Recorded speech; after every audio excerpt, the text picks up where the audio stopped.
जय हिंद दोस्तों। उम्मीद है आप सब लोग अच्छे होंगे। आज हम 18, 90 एंड 20 अगस्त 2024 के विजन एस न्यूज़ को सिंप्लीफाई करेंगे और इस पीडीएफ के बेस्ड पे हमने कुछ क्वेश्चंस भी डाले हैं prelims as well as mains के रिलेटेड।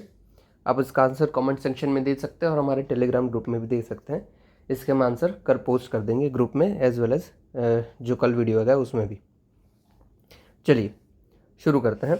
सबसे पहली जो हमारी न्यूज़ है वो है ग्लोबल साउथ समिट को लेके। इंडिया ने अभी recently third global voice of global south summit को होस्ट किया, इसलिए न्यूज़ में था। ओके, सबसे पहले तो ये बहुत सारे इश्यूज़ पे काम करते हैं, बट मेनली इनकी जो फिलोसॉफी है वो है वसुदेव कुटुंबकम की फिलोसॉफी, राइट, यानी whole world is our family.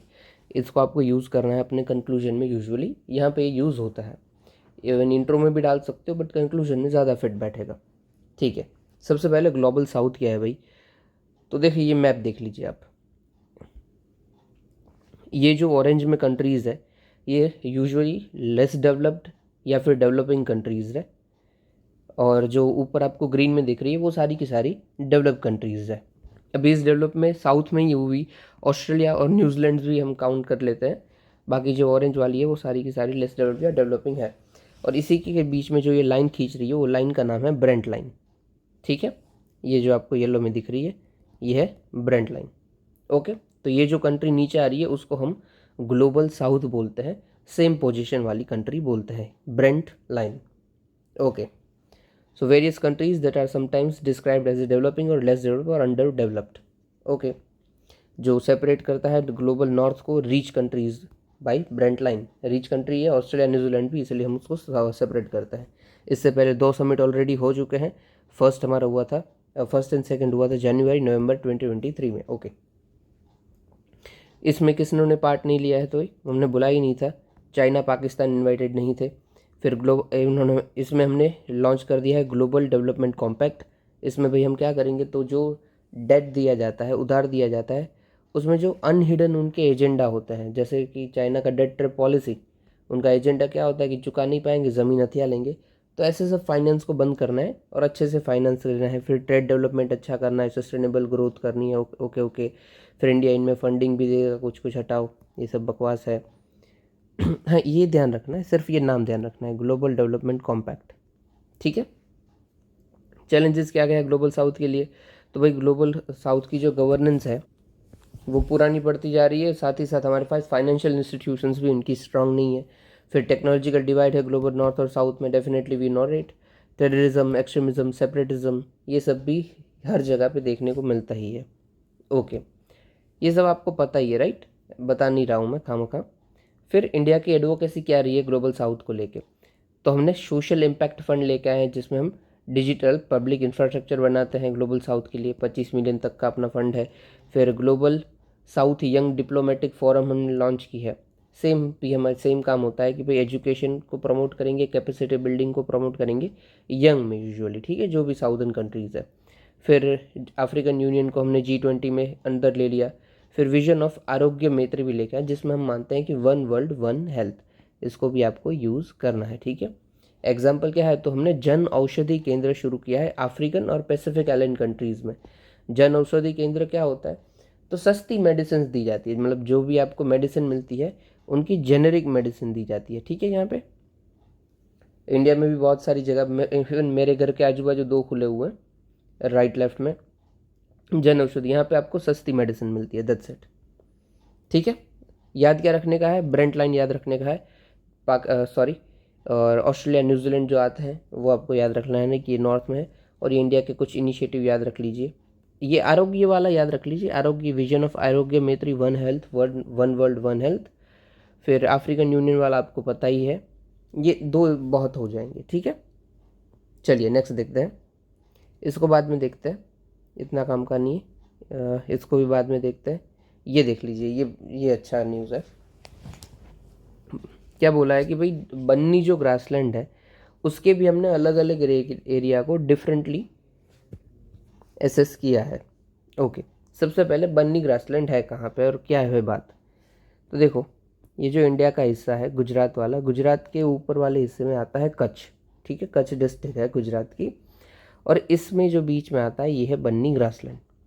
ठीक है। अगर आपको लोकेशन पूछी जाती है तो आपको ये आइडिया है कि गुजरात के एकदम वेस्टर्न बाजू कच्छ के एरिया में बीचों बीच बन्नी ग्रासलैंड्स है, और जो हमारा कांडला एयरपोर्ट है वो कुछ यहाँ पे है। ठीक है, यहाँ पे कांडला एयरपोर्ट है, ये लार्जेस्ट एयरपोर्ट है हमारा इंडिया का। फिर run of Kutch. Okay okay, तो आगे क्या है भाई, बन्नी ग्रासलैंड ये फिर एरिया नोटिफाई की है। ठीक है ठीक है, ये सब खास याद रखने की ज़रूरत नहीं है। जोनेशन किया है कि भाई इतना एरिया हाईली सूटेबल है, इतना सूटेबल, इतना मॉडरेटली। ठीक है भाई, अभी बन्नी ग्रासलैंड के बारे में मेनली देख लेते हैं। कच्छ गुजरात में है, एशियाज़ लार्जेस्ट ट्रॉपिकल ग्रासलैंड है। 2600 स्क्वायर किलोमीटर में ये बटा हुआ है। Flora and fauna, Banni buffalo, Kankrej, cattle, Asiatic wild ass, camel, horse. Okay, फिर ग्रेट इंडियन बस्टर्ड्स भी यहाँ पे कई कई बार आ जाते हैं। ये रन ऑफ कच्छ में मेजरली होते हैं ग्रेट इंडियन बस्टर्ड, बट कुछ बार बन्नी ग्रासलैंड में भी हमें दिख जाता है। Okay, great Indian bustard.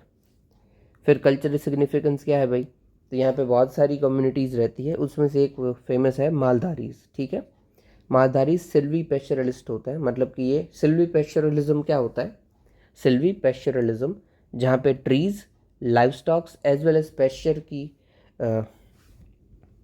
Practice तीनों एक साथ की जाती हो, वो है सिल्वी पेस्चरलिज्म, और ये करने वाले सिल्वी पेस्चरलिस्ट। ओके, ये ध्यान रखना है, पूछा जा सकता है। वैसे जनरल है पर फिर भी। फिर carbon storage, carbon mitigation, pollination, ठीक ठीक, इकोसिस्टम यहाँ पे है।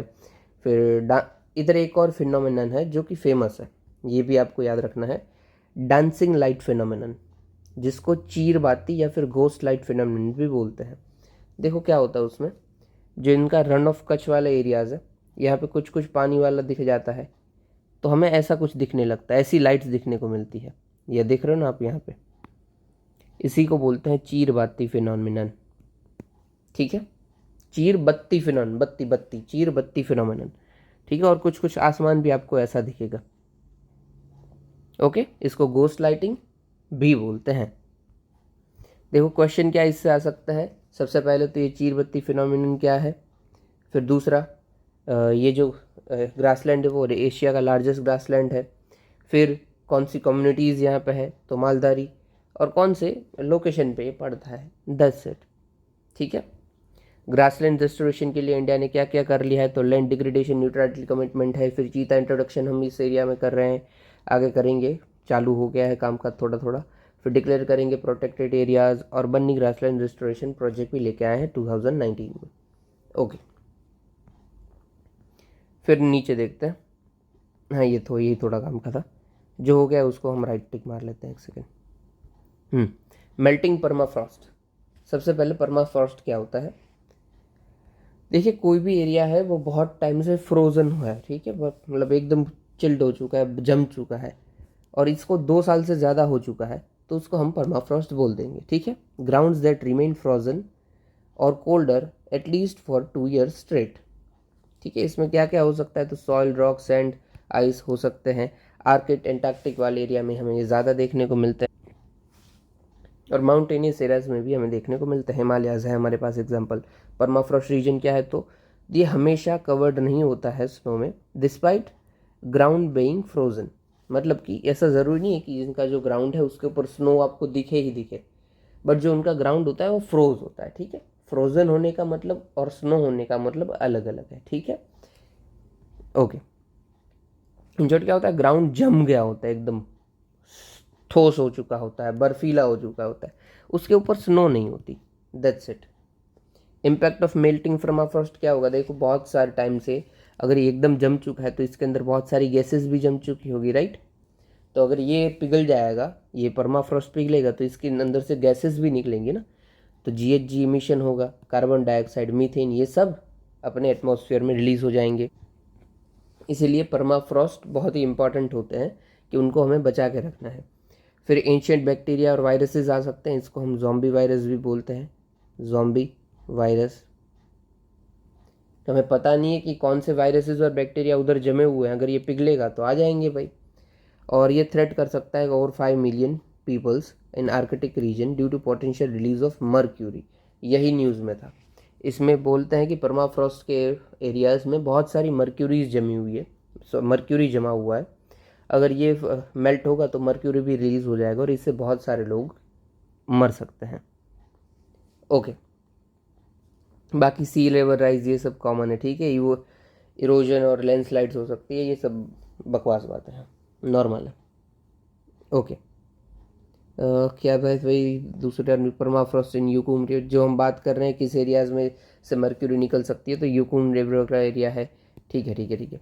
मर्क्यूरी से ऊपर से क्वेश्चन था PYQ में 2022 या फिर 2021 में, यही क्वेश्चन था कि क्या कोई मर्क्यूरी की परमिसिबल लिमिट है कि इतने से ज़्यादा आपको हार्म करेगा या नहीं।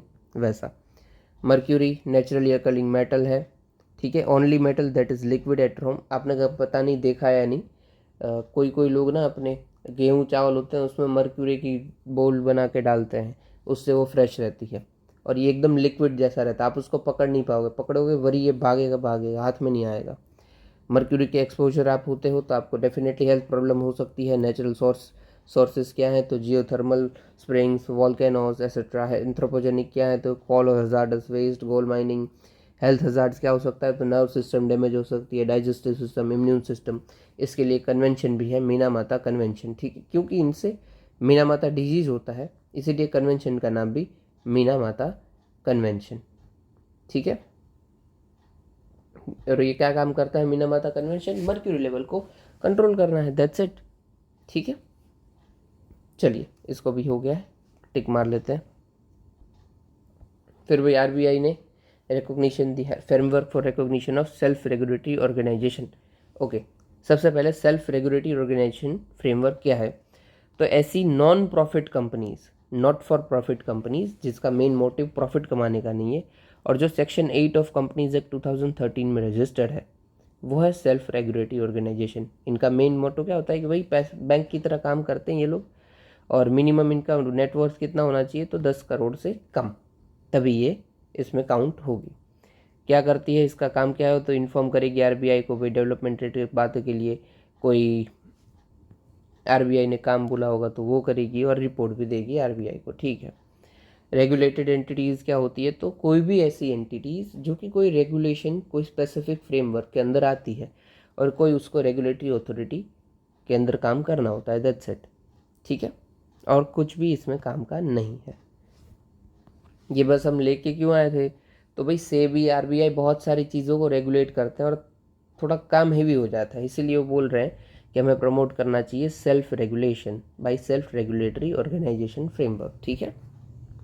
ओके, आगे बढ़ते हैं, ये हो गया हमारा, नीचे वाला भी हो गया। अभी इसको देख लीजिए, इसी के ऊपर से मैंने शायद मेंस का क्वेश्चन फॉर्म किया है, ये इसी के ऊपर से है। चलिए आगे देखेंगे। भाई USA में हमारे बहुत सारे लोग रह रहे हैं, डायस्पोरा है हमारा, उससे क्या क्या फ़ायदा हो रहा है वही बात बोली गई है, ठीक है। सबसे पहले बोला है कि कंट्रीब्यूशन क्या क्या है, तो US की जो 500 बड़ी बड़ी कंपनी है, जो उसमें से 16 में हेड इंडियन है, इंडियन CEO है। जैसे एग्जांपल ले तो सत्य नडेला, शांतनु नायडू, अडोबी के हैं ये।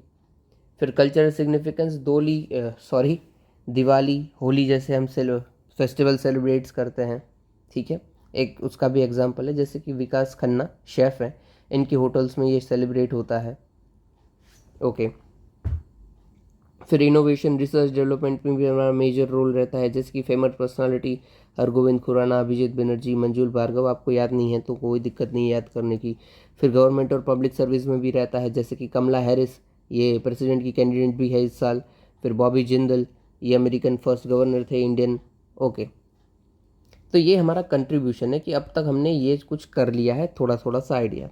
बेनिफिट क्या है हमारे लिए, क्या फ़ायदा है, सबसे पहले तो रेमिटेंसेज आता है भाई, हमारा अराउंड 115 बिलियन रेमिटेंसेज है, उसमें से 26 बिलियन सिर्फ अमेरिका से आता है।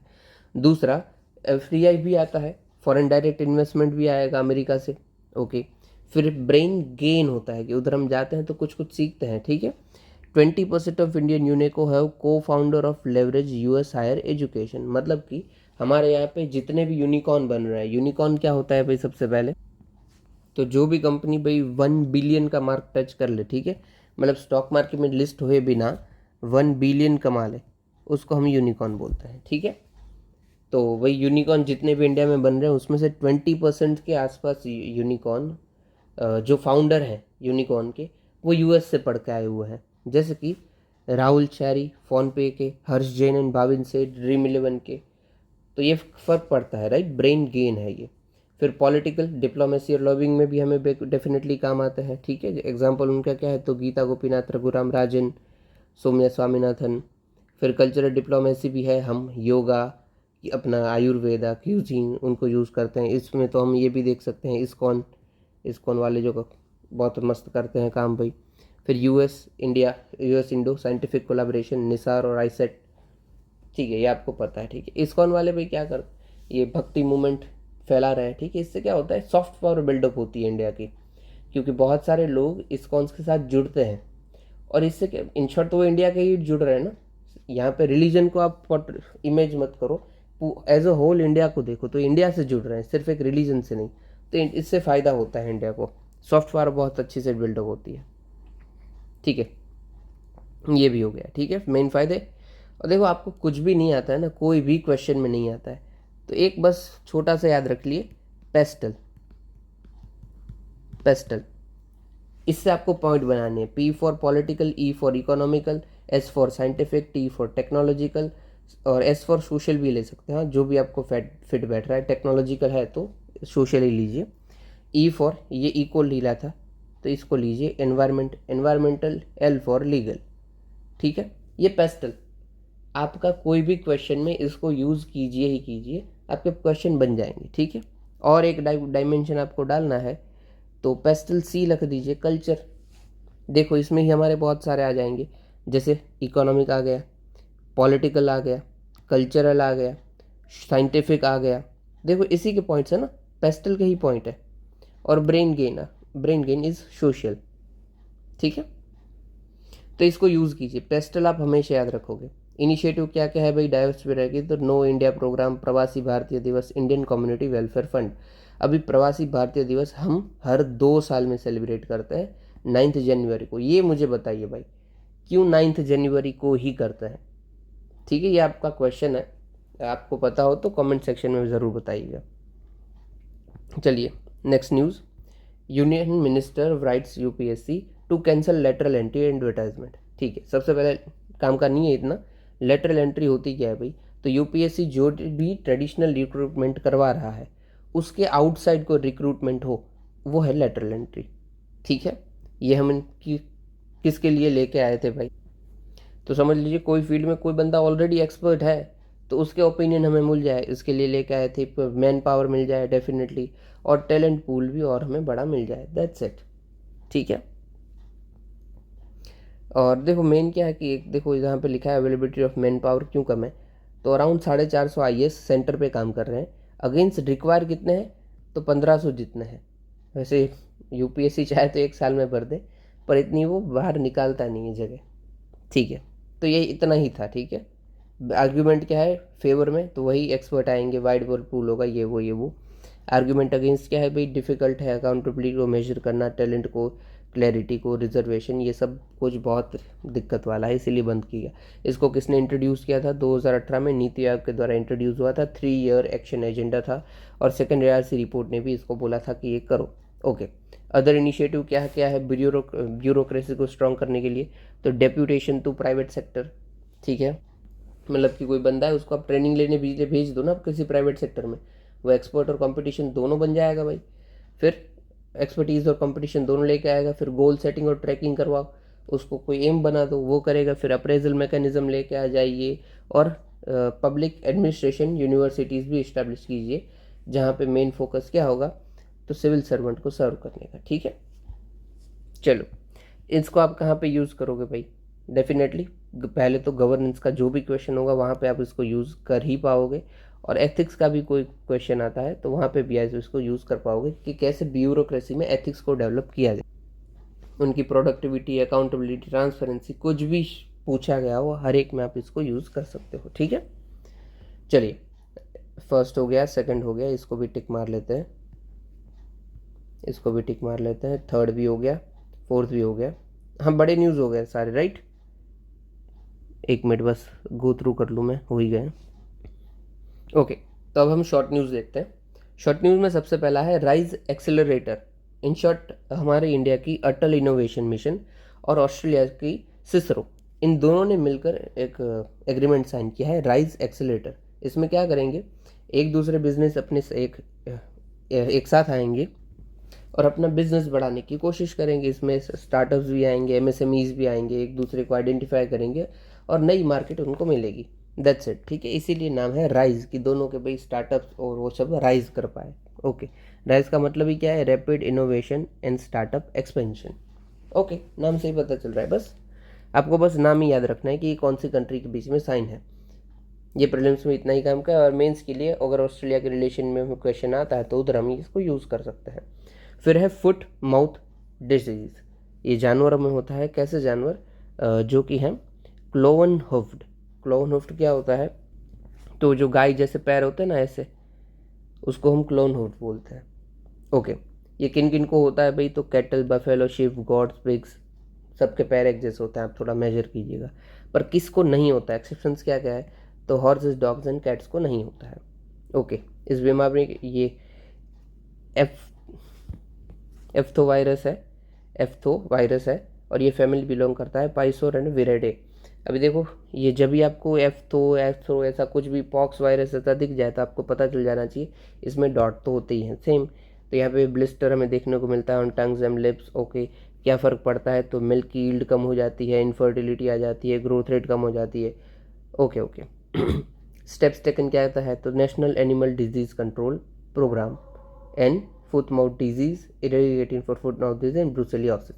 ओके, दूसरा भी हमने एम रखा है, गोल ऑफ एफएनडी मुक्त भारत 2030, फुट माउथ डिजीज मुक्त भारत 2030। अभी इसको हम कहाँ पे यूज़ करेंगे, अगेन एग्रीकल्चर वाले सेक्टर में यूज़ करो कि एग्रीकल्चर की यील्ड को कैसे बढ़ाना है और उसमें इनिशिएटिव क्या है गवर्नमेंट के। तो हम ये इनिशिएटिव लेके आए कि एनिमल डिजीज़ कंट्रोल प्रोग्राम, ठीक है। और लाइफ स्टॉक्स के ऊपर है, हॉर्टिकल्चर के ऊपर है, कोई भी है तो उधर आप इसको यूज़ कर पाओगे। नेक्स्ट है director general of quality assurance. In short इनका काम क्या है कि कोई भी माल सामान आता है डिफेंस में, उसकी क्वालिटी को चेक करना। दैट्स इट, ठीक है। देख लीजिए, इंटर सर्विस ऑर्गेनाइजेशन है, डिपार्टमेंट ऑफ डिफेंस प्रमोशन के अंदर काम करती है, मिनिस्ट्री ऑफ डिफेंस। और ये सेकंड पार्टी क्वालिटी अश्योरेंस करती है ऑल डिफेंस स्टोर्स और इक्विपमेंट का, वेदर इंपोर्टेड हो या फिर इंडिजीनियस हो। किसके लिए, आर्मी, नेवी एंड यहाँ पे एयरफोर्स भी है, और कुछ item common users item for air force, ठीक है। क्या नहीं आता है, तो इसमें नेवल आर्मामेंट्स को हम एक्सक्लूड करते हैं। ओके, चलिए बस इतना ही याद रखना है। Director general of quality assurance news में क्यों था, तो निपुर म्यूनिशन है वो इनको दिया था चेक करने के लिए। खड़ाइए। फिर माइक्रोप्लास्टिक कंटामिनेशन इन फूड, फसई ने भाई अभी अभी गाइडलाइंस इशू की है, जिसके अंदर ये बताते हैं, मतलब पता कर हम पाते हैं कि भाई इसके अंदर माइक्रोप्लास्टिक है कि नहीं है। ये वो बस वही है कि माइक्रोप्लास्टिक को इन शॉर्ट हटाना है हमारे खाने से। ओके, अभी माइक्रोप्लास्टिक और नैनो प्लास्टिक होते क्या है, तो जो 5 मिलीमीटर से छोटे हैं वो है माइक्रोप्लास्टिक, और जो 100 नैनोमीटर से छोटे हैं, नैनोमीटर से, वो है नैनो प्लास्टिक, ठीक है। 100 नैनोमीटर एंड 5 मिलीमीटर। क्या क्या दिक्कत होती है वो सब आपको पता ही है, वेट गेन होगा, इंसुलिन रेजिस्टेंस होगा, रिप्रोडक्टिविटी कम हो जाएगी। ओके ओके, अभी है जू फार्माकोग्नोसी। ओके, ये होता क्या है भाई, तो कोई भी ऐसी प्रोसेस जिसमें कोई वाइल्ड एनिमल को कोई डिजीज़ है, उसको ट्रीट करने के लिए वो खुद कोई मेडिसिनल प्लांट का यूज़ करता है, तो उसको हम बोलेंगे जू फार्माकोग्नोसिया, ठीक है, या फिर कॉग्निस, कैसे प्रोनाउंस करें गॉड नोज भाई। एग्जाम्पल क्या क्या है, तो जो डॉग को कोई स्टमक में इन्फेक्शन होता है तो वो ग्रास को खाता है और वॉमिट कर देता है, उससे इन्फेक्शन ठीक हो जाता है। फिर प्रेग्नेंट टेमरूस टेमेलिटी लीव्स का यूज़ करते हैं। फिर प्रेग्नेंट एलिफेंट्स यूज़ करते हैं eat leaves of plant of बोरा जियानसी फैमिली। ओके, इन शॉर्ट ये यूज़ होता है, ठीक है। हमें बस ये टर्म ही याद रखनी है, जू फार्माकोग्नोसी। ओके, न्यूज़ में क्यों था, ये देखो, ये ओरांगुटान, ये 2023 का क्वेश्चन है। तो सुमात्र ओरांगुटान ने हमें मिला था कि भाई ये यूज़ कर रहा है जू फार्माकोग्नोसी को। ओके, आगे AI guard rails. In short इनका काम क्या है कि एआई का रिस्पॉन्सिबल यूज़ हो और एआई के किसी का नुकसान ना हो, यही इनको काम करना है। ठीक है, नाम ही क्या है, एआई गार्ड। ठीक है, एआई गार्ड रेल्स, बस। फिर है पुरंदर फिग्स। ये भी जो फिग है वो फ्रूट है। अभी अभी किया क्या है, जो पुरंदर में फिग्स उगता है, इसको अपेड़ा ने भी एक्सपोर्ट किया है पोलैंड तक। ठीक है, अपेड़ा का काम ही क्या है, तो जो भी ये आइटम वाइटम होती है जोगने वाली, उसको ये एक्सपोर्ट करता है। इनका मेन काम ही यही है। ठीक है, नाम ही देख लीजिए, agriculture and processed food product, agriculture and processed food product export development authority. ठीक है, एक्सपोर्ट डेवलपमेंट अथॉरिटी, किसका export, agriculture and processed food का। ओके, ये जो पुरंदर फिग्स है उनको जीआई टैग मिला था 2016 में। कहाँ पे उगता है, तो पुरंदर तालुका, पुणे, महाराष्ट्र में, पुणे डिस्ट्रिक्ट में, महाराष्ट्र में। भाई इतना एरिया में ये ओके ओके ओके। होता क्या है, बेल शेप्ड होते हैं, वायलेट स्किन कलर होता है। ठीक है, नॉर्मल बात है। लिक्विड वाटर ऑन मार्श, तो भाई मार्श पे हमें एक हल्की सी लिक्विड की लेयर मिली है, जिससे हम अनुमान लगा रहे हैं कि यहाँ पे पहले ओशन हुआ करता होगा। ठीक है, दैट्स इट। फ़ायदा क्या मिलेगा इससे, तो हमें पता चलेगा कि भाई पहले कोई और भी प्लानट है जहाँ पे पानी रहता था, और इससे हमें कैसे इवोल्यूशन हुआ क्लाइमेट का, कहाँ पे क्या क्या हुआ, वो पता चल पाएगा। ठीक है, और कुछ खास नहीं है। किसने भाई ढूंढा है, तो नासा के इनसाइट लैंडर ने। ठीक है, चलिए लास्ट न्यूज़ है, कुवैत सिटी के ऊपर न्यूज़ थी। क्यों था भाई, तो रिसेंटली कुवैत के प्राइम मिनिस्टर और हमारे फॉरेन मिनिस्टर मिले थे कि हमारे रिश्ते और कैसे अच्छे कर सकते हैं इनके रिलेटेड। ओके, सबसे पहले तो भाई कुवैत पड़ता कहाँ पे, तो देखो ये अफ्रीकन कॉन्टिनेंट यहाँ पे ख़त्म होता है, और यहाँ पे, सॉरी एक सेकेंड, और ये यहाँ पे इंडिया वाला पार्ट है, ये इंडिया समझ लीजिए। ये जो पोर्शन बाहर आता है ना ऐसे, यहाँ पे कुछ पड़ता है कुवैत। ठीक है, ये देखो, ये दिख रहा है ना ये वाला एरिया, तो यहाँ पे कुवैत है, इससे मार्क करते थे, यहाँ पे है कुवैत। ओके, ठीक है, चलिए आगे देखते हैं। कुवैतियन अरेबियन पेनिनसुला का पार्ट है, मैंने आपको बता दिया। पेनिनसुला क्या होता है कि कोई भी तीन बाजू से पानी होते हैं, कोई यहाँ पे पानी है, यहाँ पे पानी है, यहाँ पे पानी है। ठीक है, अरेबियन पेनिनसुला का पार्ट है, north west corner of Persian gulf में आता है। ठीक है, बाजू की countries Iraq, Saudi Arabia. Okay, ये किन किन का मेंबर है, तो GCC, gulf cooperation council, Arab league, organisation of Islamic cooperation, OPEC, सब का मेंबर है। ओके, मेजर क्या है, तो यहाँ पे भाई लार्ज एरिया है वो डेजर्ट है, और अल जरा ओएसिस देखने को मिलता है। डायरेक्टली काम का नहीं है, बस देख लीजिए, एक बार पढ़ लिया इट्स काफ़ी है। फिर वदी अल बतीन, खोर बुबियान, खोर सबिया, यहाँ की रिवर्स है। ओके, ये देख लीजिए। कुवैत में हमें याद एक्चुअली क्या रखना है, तो कुवैतन बे है, वो आप याद रखो। और ये दो चार जो आइलैंड है वो थोड़ा सा याद रख लो, मतलब ऐसे ही उड़ते उड़ते देख लो। पर्शियन गल्फ में फैलाका आइलैंड, फिर बुबियान आइलैंड और वर्बा आइलैंड। ठीक है, वर्बा, बुबियान, फैला। ओके, चलो यही था आज के लिए क्वेश्चन। तो बस आप ये क्वेश्चन देख लीजिए, ये आपको प्रैक्टिस के लिए, और आपको इनका आंसर कमेंट सेक्शन में देना है। ठीक है, और ये मेंस का क्वेश्चन है, आप मेंस का क्वेश्चन टेलीग्राम ग्रुप में भेज देना। वहाँ पे जब भी मुझे टाइम मिलेगा मैं आपका क्वेश्चन इवैल्यूएट भी कर दूंगा और मॉडल आंसर भी प्रोवाइड कर दूंगा। देखो मॉडल आंसर जो होता है वैसा मैं नहीं देता हूँ, क्योंकि वो लॉजिकल नहीं होता है। मैं खुद मेरे जो राइटिंग में लिखता हूँ वो भेजता हूँ, उधर भी गलती होती है, पर आप खुद उससे कंपेयर कर पाओगे कि विद इन टाइम लिमिट आप कितना बेस्ट आंसर लिख सकते हो। ठीक है, वो मेरा खुद का आंसर होता है, बट आप उससे कंपेयर कर सकते हो कि हाँ भाई यहाँ पे ये पॉइंट मेंशन है, यहाँ पे ये पॉइंट मेंशन नहीं है। मेरे भी आंसर में आप गलती निकाल सकते हो, और आपको एक्चुअल चाहिए तो वो भी मैं मॉडल आंसर साथ में ही प्रोवाइड कर दूंगा।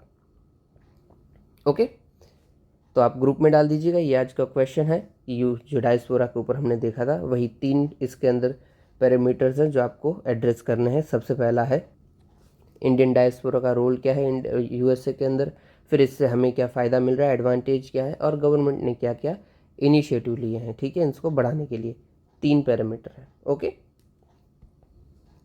चलिए इतना सुनने के लिए आपका शुक्रिया। अगर आपको वीडियो पसंद आ रही है तो लाइक और कमेंट ज़रूर कीजिएगा, क्योंकि आपका कुछ जाता नहीं है बट मुझे फ़ायदा मिल जाता है। चलिए, इतना सुनने के लिए आपका शुक्रिया। जय हिंद।